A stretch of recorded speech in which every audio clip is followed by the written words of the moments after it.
말씀의 제목은 무엇을 두려워할 것인가 라는 말씀으로 한 주간 은혜를 받았습니다. 창조주 절대주권 하나님 앞에 여러분이 승리하실 줄 믿습니다. 그런데 한 주간 저도 깊이 생각하면서 좀 더 깊이 생각해 보니까 정말 두려워할 것은 또 있다 생각이 들었고요. 그래서 말씀의 제목을 정말 두려워할 것은 따로 있습니다. 그랬습니다. 정말 두려워할 것은요. 은혜 받지 못하는 내 자신의 모습 믿지 않나.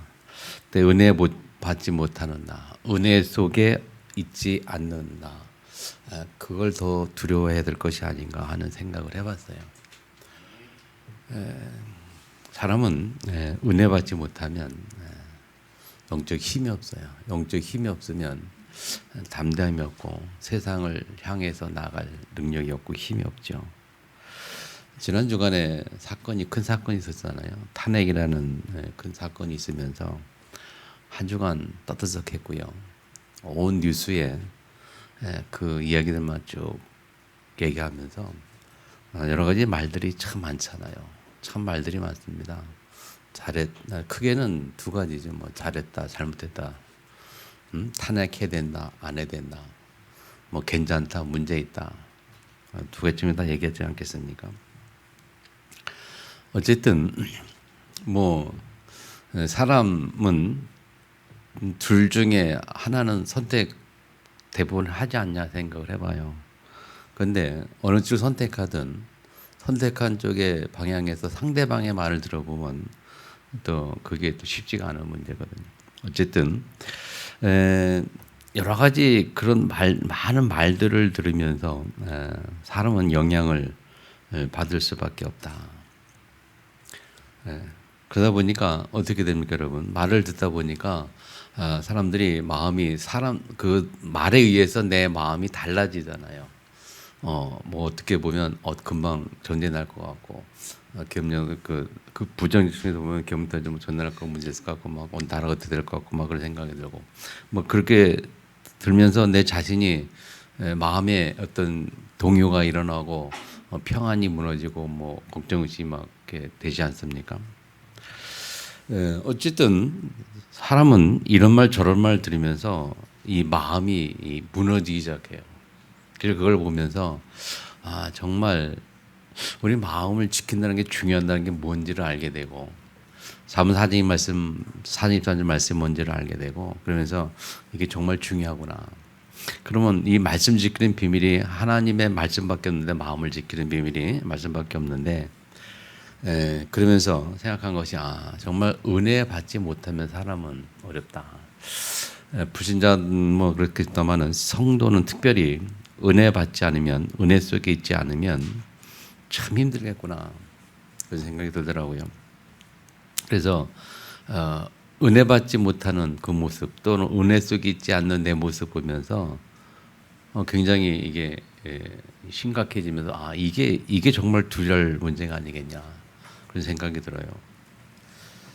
그러면서 마태복음 16장 20절에 보면 성경이 이런 말씀하고 있거든요.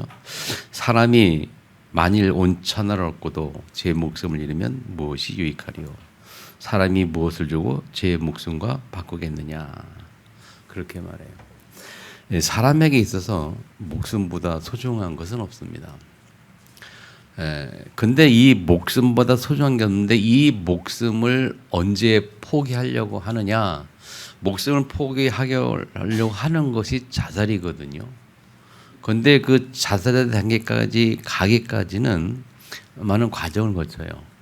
그런 그 결단은 그냥 하는 게 아니거든요. 많은 그 마음의 갈등을 이길 수 없을 때 그렇게 결단을 하지 않습니까?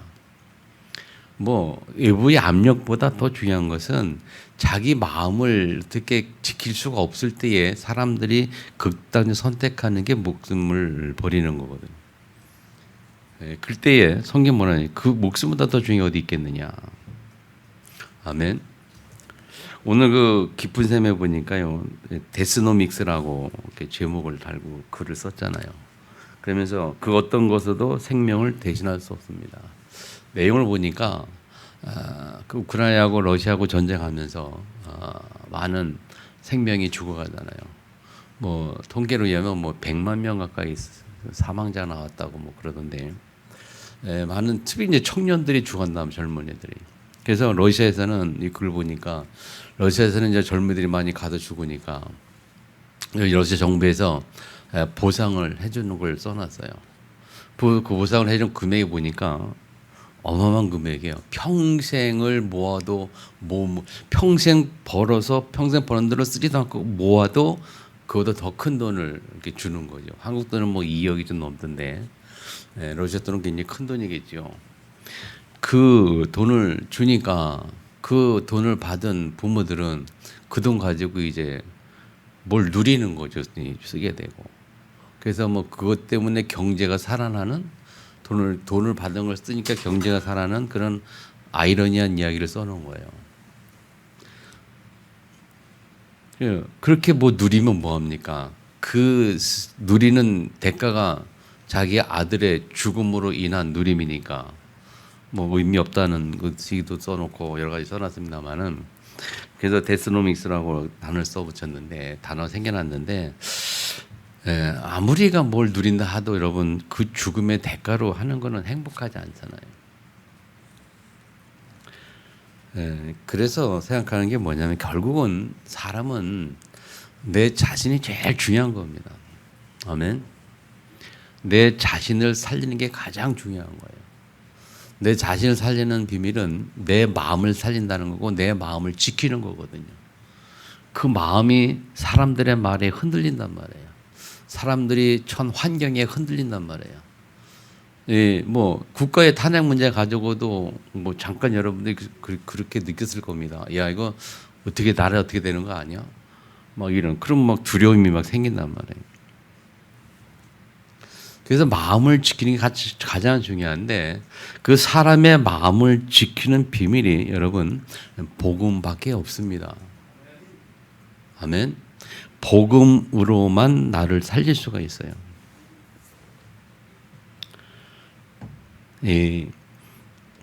복음으로만 하나님 앞에 나를 살리고 내가 힘을 얻을 수 있는 비밀인 줄 믿으시기 바랍니다. 은혜라는 것은 복음 안에 있는 겁니다. 복음 안에 은혜가 있어요. 복음 안에 하나님의 은혜가 있습니다. 그래서 우리는 복음 속에서 하나님의 은혜 가운데 거할 때에 하나님의 은혜로 내 마음과 생각의 지킴을 받고 평강으로, 하나님 평강으로 세상을 이길 수 있는, 살아갈 수 있는 힘이 생길 줄 믿으시기 바랍니다.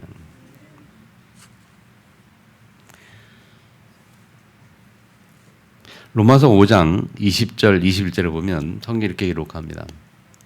율법이 들어온 것은 범죄를 더하게 하려 함이라. 그러나 죄가 더한 곳에 은혜가 더욱 넘쳤나니 이는 죄가 사망 안에서 왕노릇한 것 같이 은혜도 또한 의로 말미암아 왕노릇하여 우리 주 예수 그리스도로 말미암아 영생에 이르게 하려 함이라. 아멘. 성경이 뭐라 말합니까? 그럼 율법이 들어온 것은 범죄를 더하게 하라. 그 말은 율법 때문에 우리가 죄가 뭔지를 알게 되고 깨닫게 돼요. 율법이 있어서 죄가 드러나게 된 거예요. 그래서 범죄를 더하게 하려면 드러나게 하는 거. 그래서 그러나 죄가 많은 곳에 은혜가 더욱 넘쳤나니 그랬어요. 이 말을 우리가 많이 쓰거든요. 죄가 많은 곳에 은혜가 넘친다. 무슨 말일까요? 죄를 많이 지은 사람이, 많이 지어본 사람이 하나님의 은혜를 더 많이 깨닫고 알게 되는 거죠. 죄를 한두 가지 지은 것보다 100가지 지은 사람이 은혜를 더 많이 느끼긴 당연하겠죠. 한두 가지 용서받은 사람하고 100가지 용서받은 사람하고 뭐 차이가 다르겠죠. 뭐 그런 의미에서 죄가 많은 곳에 은혜가 더욱 넘쳤다. 죄가 사망 안에서 왕노릇하는 것처럼 은혜도 또한 의로 말미암아, 하나님 주신 의로 말미암아 왕노릇하여 주 예수 그리스도로 말미암아 영생에 이르게 한다. 주 예수 그리스도로 말미암아 하나님 주신 의로 예수 그리스도를 통해서 우리가 영생에 이르는 축복을 받은 거지요. 그것을 은혜라 그렇게 말해요. 그래서 에베소 2장 6절처럼 말하는 거 아닙니까? 8절에 은혜를 인하여 믿음으로 말미암아 그랬거든요. 구원을 받았다. 사람은 다 똑같습니다. 누구나. 완벽한 사람은 인류에 단 한 사람도 없어요. 오직 유일하게 한 사람이 있었는데 누가 있었죠? 하나님이 육신의 땅에 오신 여인의 훈으로 오신 예수밖에 완벽한 사람이 없었어요. 모든 인간은 다 연약 부족한 존재예요. 다 죄 가운데 거합니다. 죄 없는 인간이 없어요. 그래서 누구에게나 예수 그리스도는 필요한 겁니다. 창세 3장 위에 모든 사람은 예수 그리스도로 말미암아 구원을 받습니다. 예수 그리스도로 말미암아 죄 문제 해결됩니다. 아멘. 여러분이 알다시피 원래 인간이 행복한 존재였단 말이죠. 원래 사람은 하나님의 축복받아서 굉장히 행복한 존재였어요. 그래서 악이 뭔지 모르는 상태, 나쁜 것이 뭔지 모르는 상태, 그냥 이 행복한 그 자체에서 참 그 하나의 형상대로 지음받은 존재 그랬고, 그래서 에덴 동산에서 창세기 1장 28절 말씀대로 아담은 에덴 동산에 살면서 모든 하나님 창조물을 정복하고 다스리는 그 행복을 누렸죠. 독초하는 것이 보지 못하고 좋지 않아서 하나님이 갈빗대를 취해서 여자를 만들어서 함께 동거인을 만드셨고, 그래서 남녀가 함께 연합해서 에덴 동산 행복한 존재에서 그 동산에는 악이라는 개념이 없었어요. 그죠? 몰랐어요, 처음에. 나쁜 것을 몰랐다 그 말이죠. 어떻게 적절한 비유가 될지 모릅니다만은 이 갓난 어린아이들이 1살, 2살 때 뭔가 선악을 구별하지 못하는 나이 수준의 상태, 악을 구별하고 선과를 구별하지 못해요, 어린아이들은. 네, 그런 상태. 그냥 하나님이 함께하는 그 행복만 누리는 상태였단 말이에요. 근데 창세기 3장 2장 11절에 선악을 알겠나면 실을 먹지 말라 하나님 말씀하셨고, 그걸 약속으로 언약으로 계약으로 주신 거죠. 우리에게 약속으로. 그 약속을 주셔서 주셨는데 사람이 그것을 따먹었단 말이에요. 그래서 알게 된 게 뭡니까? 그래서 선과 악을 알게 됐어요. 선을 알게 나무 실과를 먹지 않는데 선과 악을 알게 나무를 먹음으로 선과 악을 알게 되었고, 알면서부터 문제 오기 시작한 거예요. 악한 것을 알기 시작하면서부터. 그래서 판단이라는 것을 할 수 있기 시작했어요. 하나님만이 할 수 있는 그 판단은 사람이 악을 보고 선악을 알게 되면서 판단하기 시작했어요. 그러면서 우리에게 온 것이 뭐냐면 마음의 무너짐들이 온 거예요. 갈등, 어려움, 그리고 힘든 거, 그런 미움, 다툼, 이게 다 마음에 있는 문제들인데 그게 오기 시작했단 말이에요. 그러니까 사람이 이게 행복이 없고 그때부터 이제 불행이 막 그냥 시작한 거죠. 여러분, 예수 그리스도로 말미암아 영생은 다. 예수 그리스도로 말미암아 다시 하나님의 자녀로 회복한 사람들의 의미가 뭘까 잘 생각해 보세요. 선과 악을 구별하지 않는다는 의미가 포함됐다는 걸 생각해 볼 때에 우리는 사실은 복음 안에 있는 자들은 판단하지 않는 거예요. 그래서 우리를 보고 하나님 앞에 은혜 입은 자들이라 그렇게 표현하죠. 여러분이 하나님의 은혜 입은 자들이죠. 맞습니까? 하나님의 은혜 입은 자들이에요. 죄인이었는데 우리 죄를 도저히 해결할 수 없었는데 하나님이 해결책을 주셨고, 그걸 믿음으로 말미암아 하나님의 은혜를 믿음으로 말미암아 우리가 하나님의 자녀를 구원 받았단 말이에요. 은혜 있는 자예요. 왜 하나님 은혜 어떻게 보냐? 복음으로 말미암아 은혜를 입은 자가예요. 아멘. 한번 이렇게 봅시다, 여러분. 복음은 사람을 살리는 것이다. 맞지요? 그러면 반대로 율법은 뭡니까? 율법은 죄를 드러나게 합니다. 복음은 죄를 덮어주고 사람을 살리는 것인데, 죄를 해결하는 건데, 율법은 죄를 드러나게 합니다. 그래서 복음 가진 자는 살리는 자들입니다. 그렇게 볼 때 율법 가진 자는 율법 가진 자는 죄를 드러나게 하며 죄를 알게 되고 그 죄를 알게 될 때는 죄에 대한 대가를 요구하고 죄를 판단하고 죄에 대한 대가를 요구하고 바라고 있겠죠. 그래서 복음 가진 자는 덮어주고 살린 자입니다만 율법인 자는 죄를 드러나게 하고 그 드러난 죄에서 대가를 요구하겠죠. 복음은 은혜 속에 있는 것입니다. 복음은 은혜 속에 있는 거예요. 율법은 행함 속에 있는 겁니다. 무슨 말일까요? 잘 생각해 보니까 그래요. 복음은 은혜 속에 있다라고 생각하면서 반대 생각해 보니까 율법은 뭘까요? 율법은 행함 속에 있다라고 볼 수 있어요. 다시 말하면 율법은 행함을 요구한다니까요. 지킬 것을 요구하고 안 지키면 판단하고 대가를 지불하라고 얘기를 해요. 그런데 복음은 은혜 속에 있는 겁니다. 은혜 안에 있으면서 사람을 살리면서 대가를 요구하지 않습니다. 아멘. 사람을 살리는 거거든요. 저와 여러분이 하나님 앞에 은혜 입은 자들이에요. 은혜 입은 자들은 은혜로 말미암아 사람을 살리는 자들이에요. 복음 가지는 자는 사람을 살리는 자들입니다. 아멘.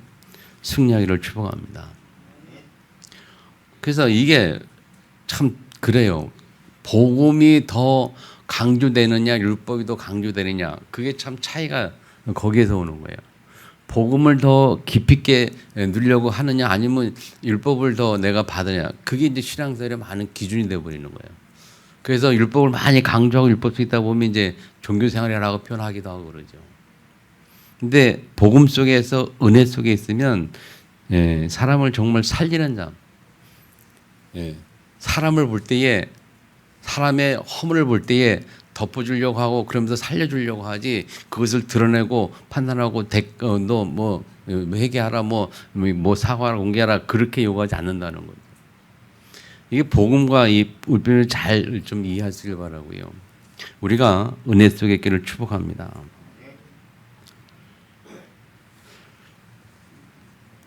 오늘 정말 두려울 것은 따로 있다고 말할 때 내 자신이 은혜 속에 있지 못하는 내 자신. 은혜 속에 있지 못하고 은혜 받지 못하는 나. 그것을 제일 두려워할 것이 아니겠냐. 그렇다면 어떻게 은혜 받으냐 할 때 오늘 본문의 바울의 고백을 통해서 여러분이 답을 얻기를 주민을 축복합니다. 오늘 성경에는 바울은 뭐라고 말하는가 하면 3장 1절에 같은 말을 쓰는 것이 내게는 수고는 너희가 한자라. 이 말은 같은 복음을 반복한다는 의미고요. 두 번째 개들을 삼가고 해양들 삼가고 몸을 상해하는 자를 이를 삼가라 그랬어요. 거기에 개 그다음에 해악하는 자 그다음에 몸을 상해하는 일 그것을 성이 이렇게 씁니다. 예전에 요 전에 개역 한글 성경에는 이 단어를 손할례당이라 그렇게 표현했어요. 손할례당을 삼가라 그렇게 말했어요. 그러면 개 또 해악하는 자 손할례당 이들이 누구냐? 그들을 삼가라 그랬거든요. 이 개라는 것은 주석에 보니까 들개를 의미해요. 들개. 우리가 키우는 애완용 그런 개가 아니고 들에서 지 혼자 멋대로 자라는 개들을 의미해요. 그래서 의미가 뭐냐면 그릇된 교리로 교회를 어지럽히는 유대주의자들을 향해 한 말입니다. 이들은 그리스도에 대한 믿음에 반대되는 선행을 주장하는 자들이라고 표현하고 있어요. 믿음에 반대되는 선행, 다시 말하면 율법의 행위를 주장하는 자들이라. 그리고 행악하는 자들이라고 하는데 행악하는 자들은 악한 일꾼들을 의미한다 그랬고요. 이들은 하나님의 은혜를 의지하기보다는 율법의 규례를 이행하며 또 다른 사람에게 율법의 준수가 구원의 조건임을 강조하는 유대주의자들을 의미한다고 그래요. 손할례당이라는 건 뭐냐면 손이라는 것은 훼손할 때 그 손자거든요. 할례라는 거 보니까 몸을 훼손하는 것, 몸에 표피를 베고 몸을 훼손해서 할례를 받는 것을 주장하는 사람들이에요. 물론 유대인들이죠. 유대인들은 이게 그래서 이 순환의 몸을 베고 잘낸 사람들인데 이들의 주장이 뭐냐면 예수를 믿어도 믿음과 함께 율법을 지켜야 하고 할례를 받아야 한다고 주장하는 자들이에요. 다시 말하면 믿음으로는 부족하고 할례를 비롯한 율법을 지켜야 한다고 이야기하는 사람들입니다. 그래서 개나 행하는 유대인이라는 건 한마디로 말하면 유대주의자들을 말하는데 유대주의자들이 특히 뭡니까? 유대인들은 태어나면서부터 무엇을 강조하냐면 율법의 완벽함을 율법을 지킬 것을 요구하고 율법을 완벽하게 지켜야 된다는 것을 가르쳐요. 지금도 유대인은 율법을 지켜야만 된다고 그게 믿음의 조건이라고 가르치는 믿음으로만이 아니라고 지금도 알고 있잖아요. 자기들의 메시아 선미다 하면서 자기들은 선미기 때문에 율법을 지켜야 한다고 그렇게 이야기하고 있단 말이죠. 그런 자들을 삼가라 그렇게 바울은 말했어요. 그러면서 이 3절에 뭐라고 말하냐 바울이 우리 보고 하나님의 성령으로 봉사하며 그리스도 예수를 사랑하고 육체를 신뢰하지 아니하는 우리가 곧 할례파라. 우리가 진정할 때인데 뭐냐 하나님의 성령 봉사하고 봉사라는 말은 영어는 워십입니다. 예배입니다. 예배. 하나님의 성령으로 예배하고 그리스도 예수를 자랑하고 그리고 육체를 신뢰하지 아니하는 우리. 아멘. 믿음 가진 자들이 성도들이 뭐냐 육체를 신뢰하지 아니하는 자들이라고 표현을 해요. 그러면서 바울이 사절에 뭐라고 고백하냐면 너 육체를 신뢰할 말 것 같은 신뢰한다고 말한다면 그렇게 말해요. 육체를 신뢰하지 하는 걸기 믿음 가진 자인데 예? 육체를 신뢰한다고 말한다면 내가 더 확실하다 그랬어요. 그러면서 4절부터 보세요. 실험은 누구든지 다른 이가 육체가 신뢰가 있는 줄 생각하면 내가 더 그러하리니 그러면서 뭐라고 말합니까? 그 뒤에 쭉 나오잖아요. 바울의 첫 번째 고백이 뭐냐? 육체를 신뢰하면 줄 생각하면 그 뭐라고 하니까 8일만 할례를 받고 그래요. 8일 할례를 받았다는 말은 무슨 말이냐? 모태신앙을 갖다 모태신앙. 다시 말하면 바울은 태어나면서부터 유대인이었어요. 중간에 개종한 사람 아니에요. 태어나면서부터 유대인이었어요. 그리고 이스라엘 족속이란 말은 뭐냐면 아브라함의 혈통인 것을 강조하는 겁니다.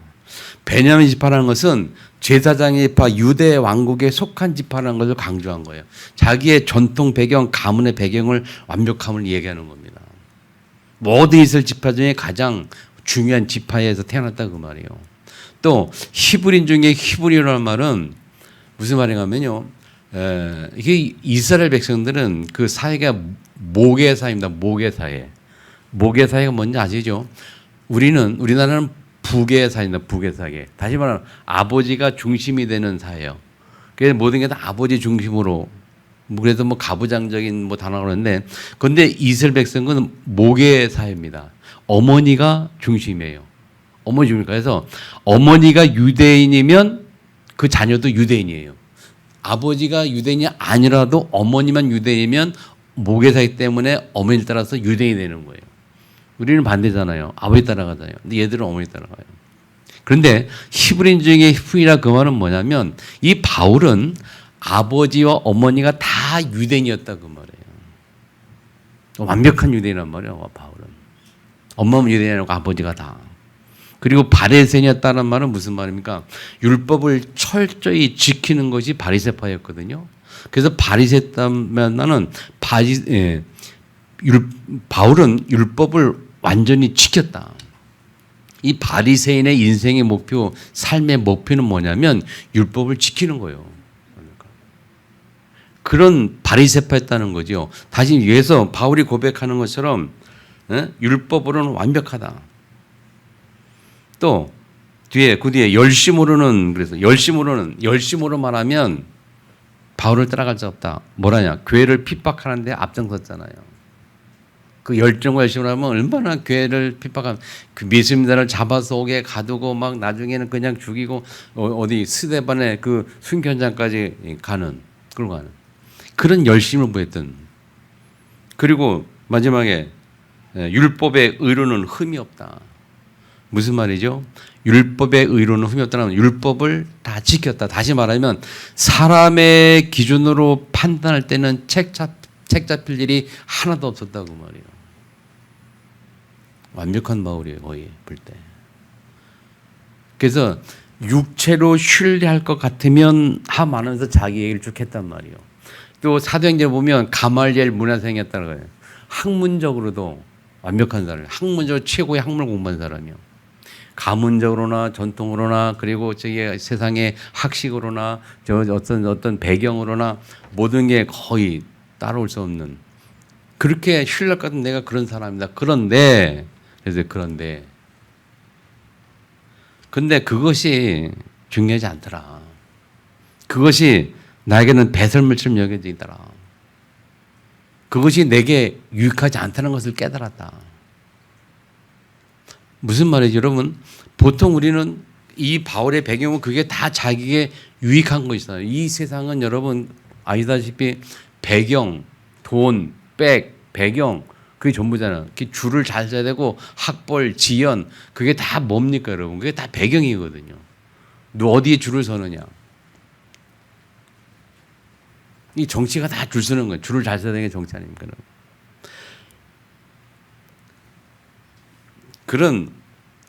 그런 것들이 바울에게는 이제는 별로 유익하지 않다. 그래서 이유가 뭐냐? 두 번째, 바울이 그런 육체를 신뢰하지 않는 이유가 뭐냐면요. 뭡니까, 여러분? 이 육체, 그런 배경까지 내가 그게 중요하지 않다. 그 신뢰하지 않는 이유, 그걸 배설물적인 여긴 이유가 뭡니까? 내 주 그리스도 예수를 아는 지식이 가장 고사하기 때문이라고 8절에 이야기하고 해요. 다 유익하지 않다. 내게. 유익하던 것을 다 그리스도에 다 해로우겠다. 그 말은 그리스도를 알아가는 데에는 내게 세상에 유익했던 것들이 별로 도움이 되지 않는다. 어떤 목사님이 그런 얘기 하더라고요. 인생의 최고의 밑바닥까지 내려가 보지 않고는 은혜를 설명할 수가 없대요. 은혜가 뭔지 정확히 모른다는 거예요. 밑바닥에 제일 내려가 본 사람은 그 그리스도란 단어 들을 때에 그 그리스도란 단어가 얼마나 귀한지 모른다는 거예요. 그리스도.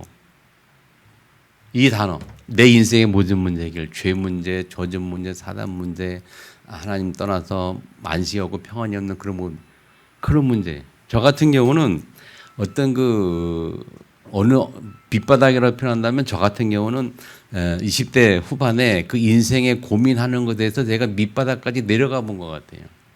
삶에 대해서 많은 고민했으니까. 그렇게 그 밑바닥 내려가면서 찾은 게 그때 만난 게 하나님 그리스도를 만난 거예요.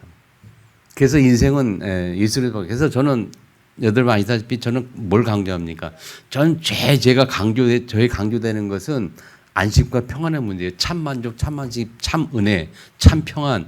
그게 하나님께 있다는 걸 저는 깨달았어요. 아무리 세상에서 무엇을 해봐도 그거 얻을 수가 없어요. 세상 거 다 가져봐도 참 만족 회복할 수 있습니까? 모든 거 다 가져도 안 돼요, 세상. 저는 그렇게 회복해요. 또 그 목사님은 아주 그냥 자기 가족의 정신 문제고 이게 정신병자고 미친 그런 사람들이 와가지고 그 가정이 풍지박산되고 완전히 무너지는 그 상황까지 내려가 상태에서 그리스도 단어 딱 붙잡고 스크하면 그 사단이 결박되고 귀신이 떠나가고 그래서 가정에 하나님의 은혜가 평화 회복되는 그 체험한 사람은 그리스도란 단어 그에게는 굉장히 소중한 단어거든요.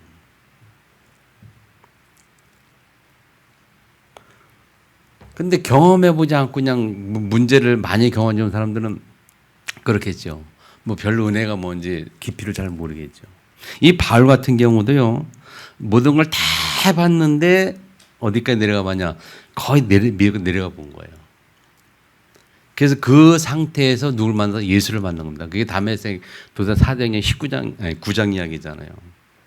만나면서 바울이 깨달은 게 이게 정말 자기 모든 배경이 예수를 아는데 이거는 정말 하나도 도움이 안 되는구나.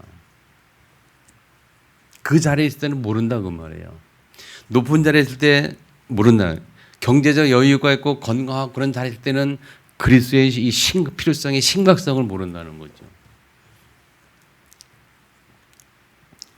이 바울의 고백을 여러분 잘 이해하시기를 축복합니다. 그래서 내게 유익하던 것, 그것이 그리스도를 위하여 회로 여겨질 때 그 은혜가 굉장한 은혜예요. 어느 정도 우리가 그리스도를 깨달아야 되느냐면요. 세상에서 내게 유익한 것들이 예수 그리스도를 알아간 데는 이게 방해가 되는구나 하는 걸 알 때. 그래서 바울은 골로새 2장 2절 3절에 뭐라고 표현합니까? 예수 그리스도 안에는 모든 지혜와 지식의 보화가 감춰있다 그랬어요. 감춰있다는 말은 아무나 못 깨닫는다 그 말이거든요. 아무나 찾을 수 없다 그 말이거든요. 여러분. 그래서 우리가 정말 기도해야 될 질문은 뭐냐면 하나님 이 그리스도의 비밀의 이 깊이를 깨닫게 하시고 그래서 은혜의 깊이를 알게 하시고 정말 죄와 저주와 사망에서 해방시키신 그 그리스도의 비밀, 사단의 이름을 꺾고 사단을 꺾고 거기에서 해방시킨 그리스도의 비밀을 내가 알고 깨닫고 누리게 하옵소서. 이 기도가 굉장히 중요한 거 아니겠냐. 아멘. 그렇게 되어질 때에 세 번째 나오는 게 뭐냐면 내가 가진 의의가 뭐냐. 그 바울의 고백이 그렇게 나오잖아요. 자, 8절에 보면 내가 해로 여기면 그리스도 예수를 한지 가져 고나기 때문이라 내가 그를 모든 것을 잃어버리고 배설을 여기면 그리스도를 얻고 그 안에서 발견되려 하매니. 그래서 이 그리스도께 발견되는 것이 인생의 최고의 바울의 목표였고 그래서 그렇게 그리스도 안에 그 비밀을 깨달으면 나오는 것이 내가 가진 의는 거기서 나와요.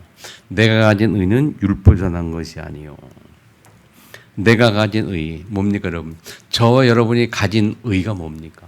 내가 하나님의 자녀라는 거, 내가 죄가 없는 죄인이 아닌 의인이라는 사실, 내 죄 문제는 해결되었고 하나님 앞에서 의인으로 떳떳하게 감사하며 거룩하게 평을 누릴 수 있는 그 비밀, 그 의가 어디서 나왔습니까? 우리 행에서 나왔습니까? 우리가 다 잘 지켜서 나왔습니까? 아닙니다, 여러분.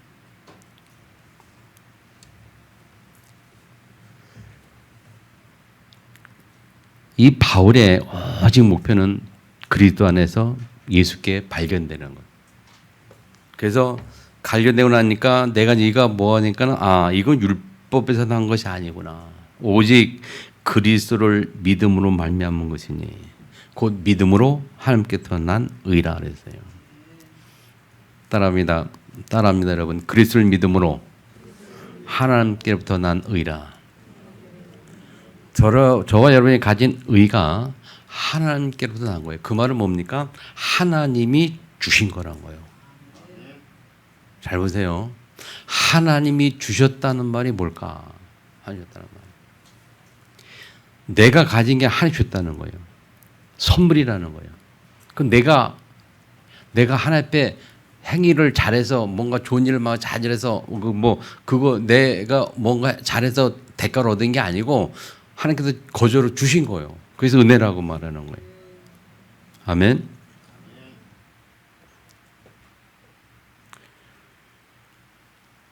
하나님은 사람의 모든 죄를 해결하시고 예수 통해서 의인으로 삼으셔서 하나님의 자녀로 천국 갈 수 있도록 축복을 주시지만 사단은 그렇지 않아요. 사단은 우리를 계속 우리의 죄를 건드립니다.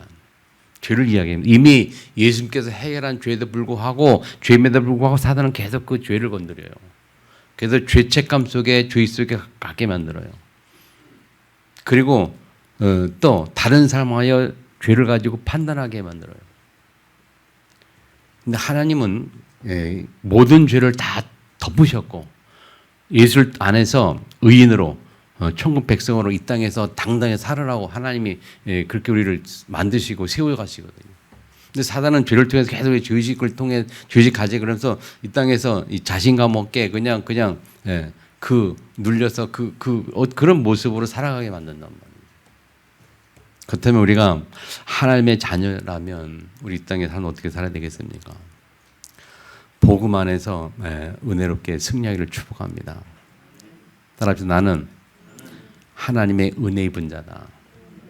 하나님의 은혜 안에 있는 자예요. 그 은혜 안에 있기 때문에 그 은혜로 말미암아 모든 사람에게 또 같이 은혜를 나누는 복음 안에서 은혜를 나누고 살리는 사람. 그게 우리가 누릴 축복인 줄 믿으시 바랍니다.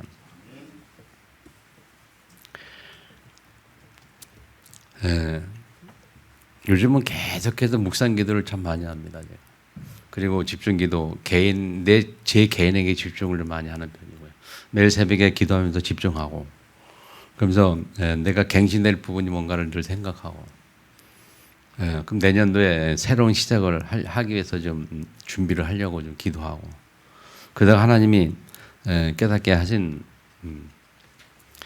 그 내년도 방향을 나름대로 좀 정리 좀 했습니다. 아직 공개는 안 했습니다만, 세 가지 운동을 하자. 내년 새로운 시작을 하면서 세 가지 운동을 하자. 마음대로 정리를 하고 있는데, 그래서 아무리 지금까지 목회를 쭉 생각해보고 또 앞으로 미래를 보면서 과거를 돌아보면서 이쯤에서 어떻게 하나님 앞에서 나아갈 것인가 생각해 볼 때 세 가지가 딱 발견되더라고요. 이제 앞으로 세 가지 운동하겠다. 세 가지 딱. 제일 첫 번째가 뭐냐? 복음 운동. 그냥 복음이 아니고 복음 운동하는 교회가 되겠다. 그냥 복음만 듣고 누린 게 아니라 복음 운동을 해야 돼. 복음 운동. 그래서 복음 운동으로 교회가 좀 이렇게 돌아가지 않겠냐. 복음 운동이 뭐니까 나를 살리는 비밀이 복음이잖아요. 사람을 살리는 비밀이 복음이에요. 그래서 나를 살 뿐만 아니라 나를 통해서 또 다른 사람도 살아나는 복음 운동해야 되겠다. 그게 제일 중요한 첫 번째. 근데 두 번째는 그 복음 운동을 실적으로 계속 하다 보면 이제 구원받은 자녀들 축복을 누리는데 그리고 나서 육신을 가질 때 살아가잖아요. 우리 인생 삶이잖아요. 삶을 두고는 무슨 운동이 되냐? 말씀 운동이에요. 말씀 운동. 하나님의 말씀이 아니고는 인생의 의미가 없잖아요. 그래서 우리 인생을 놓고는 하나님 말씀 운동해야 되겠다. 살아있는 말씀 운동해야 되겠다. 그래서 성경 말씀, 하나님 말씀이 우리 각인뿌리 체질되는 운동해야 되겠다. 어떻게 하면 말씀을 각인뿌리 체질시킬 것인가 하는 걸 놓고 계속 말씀 운동할 거고요. 그리고 세 번째 무슨 해야 되냐? 중요한 것은 구원받은 하나님의 자녀에게 하나님께서 원하신 것이 뭘까? 할 때 믿음의 결국은 영혼 구원이라고 말한다면 그렇다면 우리는 뭘 해야 되냐? 전도 운동 해야 됩니다. 전도 운동. 그냥 전도가 아니고 전도 운동해야 됩니다. 아멘. 전도 운동. 그래서 영어로 딱 표현해 보니까요. 복음 뭐죠? 가스펠. 운동은 무브먼트죠. 그럼 가스펠 무브먼트. 말씀은 워드입니다. 워드 무브먼트. 전도는 이반젤리즘 무브먼트. 그러다 보니까 첫자를 따다 보니까 복음 GM, 말씀 WM, 전도 이반젤리즘 EM. 그래서 GM, WM, EM 해가지고 영어로 3M입니다. 3M. 그래서 3M 운동은 해다 3운동 하는 교회 되겠다. 그런 생각을 해봤습니다. 그래서 아직 기도 중에 있습니다. 이것을 확정할지 안 할지는 좀 더 기도하고 할 건데, 여러분, 우리가 하나님 앞에 서는 것이 참 중요하잖아요. 근데 저도 개인적으로 하나님 앞에서 많은 고민하고 있어요. 여러분들도 좀 한 해를 마무리하면서 하나님 앞에서 내가 어떻게 신앙생활을 할 것인가, 내가 가진 복음이 어떤 의미인지, 내게 복음이 어떻게 다가오는지, 그런 걸 좀 깊이 좀 고민하면서 좀 확립하고 확정되기를 주민을 축복합니다. 아멘. 흔들리지 않는 복음. 아멘. 이 사람들의 말에 영향받지 않는 복음. 이 탄핵 보면서도 많이 느꼈어요. 많은 얘기들 하는데 그렇잖아요. 근데 중요한 것은 내가 흔들리지 않는 게 중요해요. 내 중심이 있어 확실히 해야 어떤 말을 들어도 흔들리지 않는 뭔가 중심이 있어야 되지 않겠냐. 그러면서 제가 잡은 언약입니다, 여러분. 나를 살지 못하는 것을 가장 두려워야 될 거 아니겠냐. 내 은혜 받지 못한 내 자신을 두려워야 됩니다, 여러분. 내가 정말 걱정할 것은 내 자신이고, 내 자신이 말씀 속에 은혜 속에 있지 못한 내 자신을 보면서 하나님 앞에 정말 올바서서 기도될 줄 믿습니다. 아멘. 한 해를 마무리하는 이점에 여러분 자신을 살리는 은혜가 있기를 정말 축복합니다. 그래서 오늘 결론 보세요. 3절에 보면 하나님의 성령으로 봉사하며 그랬어요. 하나님의 성령으로 예배 속에, 예배도 그냥 예배에 오는 게 아니라 여러분, 예배 올 때 항상 무슨 기도하라고요? 하나님 성령께서 내 역사하셔서 오늘 최고 예배되고 하나님 말씀이 살아있는 말씀으로 내 마음에 각인뿌리 칠되도록 위해서 기도하면서 성령의 은혜로 예배 드려야 돼요. 그리고 우리의 삶은 그리스도 예수를 자랑하고 오직 예수만 자랑하고 오직 예수만 그리스도, 예수만 그리스도, 예수가 그리스도, 아멘. 예수는 그리스도, 오직 예수만 자랑하고, 그리고 세 번째 뭐요? 육체를 신뢰하지 아니하는 은혜가 있기를 축복합니다. 세상 걸 신뢰하지 마시고 하나님의 은혜, 말씀 신뢰하고 하나님의 역사, 하나님의 은혜, 하나님의 말씀을 신뢰하면서 영적인 것을 회복하는 그런 성도 되기를 축복합니다. 이 은혜 속에서 한 해가 마무리되고 새로운 한 해 시작될 수 있도록 주님을 축복합니다. 아멘. 주신 말씀 들고 동성으로 하나님 앞에 기도하겠습니다. 정말 두려울 것이 뭔지 고민하면서 한 주간 하나님 앞에 승리할 수 있도록 돈으로 같이 한번 기도하겠습니다. 살아계신 아버지 하나님, 은혜와 사랑을 감사합니다.